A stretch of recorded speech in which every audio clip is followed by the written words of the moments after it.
Here's a quick video on how to check the coolant level on your 2018 Toyota RAV4.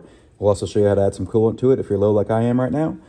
All I'm going to be using to do this is some antifreeze. I'm using the Toyota's genuine stuff. It's the pink 50/50 mix. I bought it straight from the Toyota dealer. If you don't have a Toyota dealer by you, I'll put a link in the description where you can buy the pink stuff off of Amazon.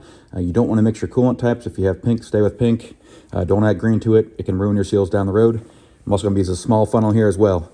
So the first thing you want to do, pop the hood on your engine bay, and you're going to find your coolant reservoir, which is right here.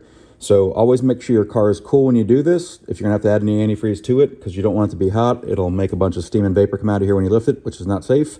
But I'll take you down here and show you how to check your level. So here's a close-up shot of the coolant tank right here.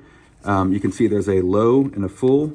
There's a line for low right between here, which would be the lowest amount you want to have. So clearly we're below that line right now, so we need to add some. There's also a full line, which is right below this lip here up top. So you do not want to overflow that if you don't have to. So what I'll do now is I'm going to unscrew the top right here. It's already cold, my car. Make sure it's not hot right now. And I'll go ahead and put my funnel in here.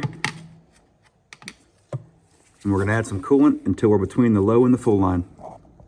All right, now I started filling it up before I realized my phone wasn't recording, so I'll go ahead and finish it up now so you can see how this works. But I just got the funnel on up top, and I'm gonna start pouring my coolant until I'm between the low line and the full line here.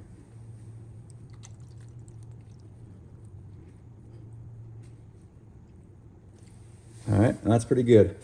Now, I'll keep an eye on it between every oil change, but other than that, I should be all set. If there's any questions, please leave them in the comments below. If not, leave a thumbs up. Thanks.